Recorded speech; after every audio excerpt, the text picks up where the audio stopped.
The Chinese and Japanese believed that immersion in nature was an important part of life. Here, we see how the great gardens in Suzhou, China, integrated outside and inside spaces, and here, in Kyoto, Japan, we see the Sa'an tea house amid natural surroundings. The Minneapolis Institute of Arts has simulated these outside spaces inside the museum. A small garden offers a welcoming view from the Scholars Library. And here, the irregular stone path invites a visit to the tea house. In China, a scholar's library or studio was a place to quietly enjoy art, literature, and music. It was a place for intellectual and artistic pursuits for the head of the household, as well as a place to escape from the mundane concerns and duties of his job as a government official. In this private place, he might practice calligraphy or painting while enjoying his collection of art objects used and treasured by past scholars. Amid his books and hanging scrolls, he might entertain similar gentlemen, sipping tea or wine while composing poetry or playing the jin, a stringed musical instrument. He might pass his leisure hours enjoying the songs of small birds, or he might gather crickets and keep them in ornate cages. To encourage them to chirp, he might delicately tickle them with tiny brushes. These pleasant pastimes, enjoyed alone or with friends, took place in the scholar's library, where it was easy to forget about the difficulties and concerns of daily life. Japanese tea houses, too, functioned as a place where like-minded individuals could escape the ordinary world and enjoy a few moments of tranquility, precious art objects, and a refreshing bowl of tea.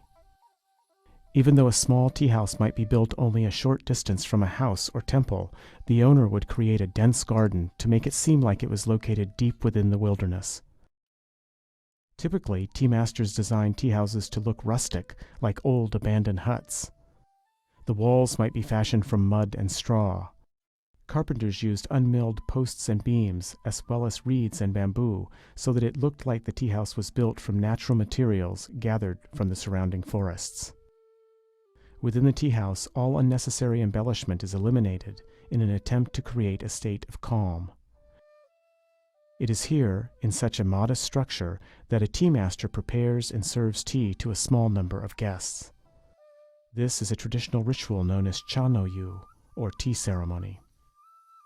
In a tea ceremony, guests make their way to the tea house along a garden path devoid of showy flowers. The small entryway into the tea house requires guests to express their humility by bowing low to enter into the space. The tea master will have chosen a work of art, usually a hanging scroll, for his guests' enjoyment. And, after sliding into the tea house, the guest reverently examines this prized object before taking position.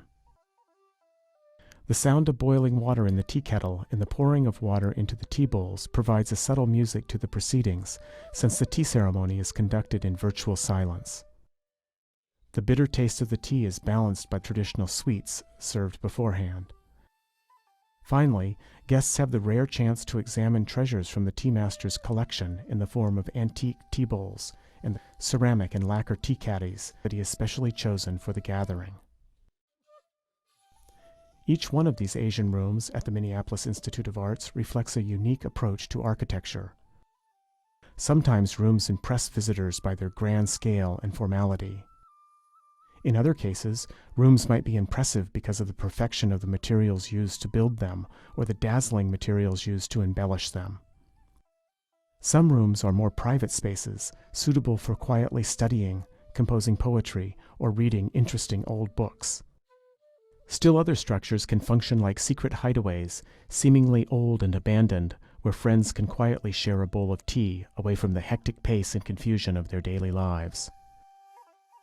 In each case, these rooms offer telling insights into the ways in which Chinese and Japanese lived, played, interacted with each other, and organized the world around them.